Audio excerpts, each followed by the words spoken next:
उन्हाळा चालू आहे, गरमी वाढलेली आहे आणि जीव त्याच्यामुळे आपला खासावीस होतो. अशा वेळी आपल्याला थंड काहीतरी प्यावंसं वाटतं. अशा वेळी आम्ही ऊसाचा रस बीस कुठे बाहेर पडलो की मिळतंय काय ते बघतो.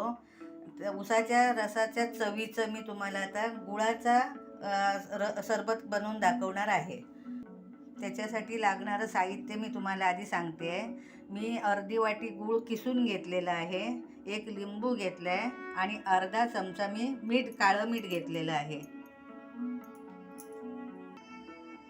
मी हे मिक्सरचं भांडं आता घेतलं आहे. त्याच्यामध्ये मी हे बारीक चिरून घेतलं, बारीक केलेला गूळ आहे. तुम्ही रेडीमेड पण आणू शकता, रेडीमेड पावडर मिळते. मी हे खडा बारीक करून घेतलेला आहे बघा. आणि हे आता काळं मीठ मी पाव चमचा घेतलेला आहे. त्याच्यामध्ये मी हे आता लिंबाचा रस टाकते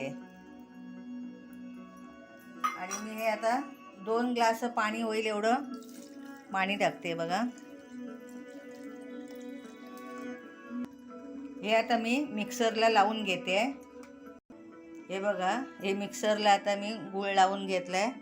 आणि आता गावाला आमच्या अजूनही पद्धत अशी आहे, बाहेरून कोण दमून थकून आलं ना, घामाघूमून होऊन की मग गुळाचा खडा आणि पाणी दिलं जातं. त्याच्यामुळे माणूस बाहेरून आलेला थकावा त्याचा गुळाच्या खड्याने कमी होतो आणि ऊर्जा मिळते त्यांना. म्हणून अजूनही पद्धत आहे. त्याच्याऐवजी असं जर आपण गुळाचा सरबत बनवून दिला ना तर तो अगदी चांगला. मग त्याच्यासाठी असं गुळाचं सरबत पटकन करून देऊ शकतो आपण.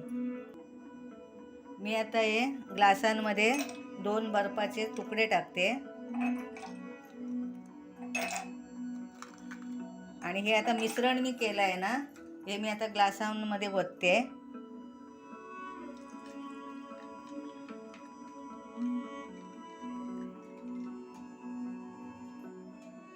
हे गुळाचा रस आहे ना, सरबत हा सलाईनसारखा असतो. बाहेरून माणूस दमून थकून आलं ना की त्यांना हे सरबत दिलं ना की त्यांना भरपूर ऊर्जा मिळते.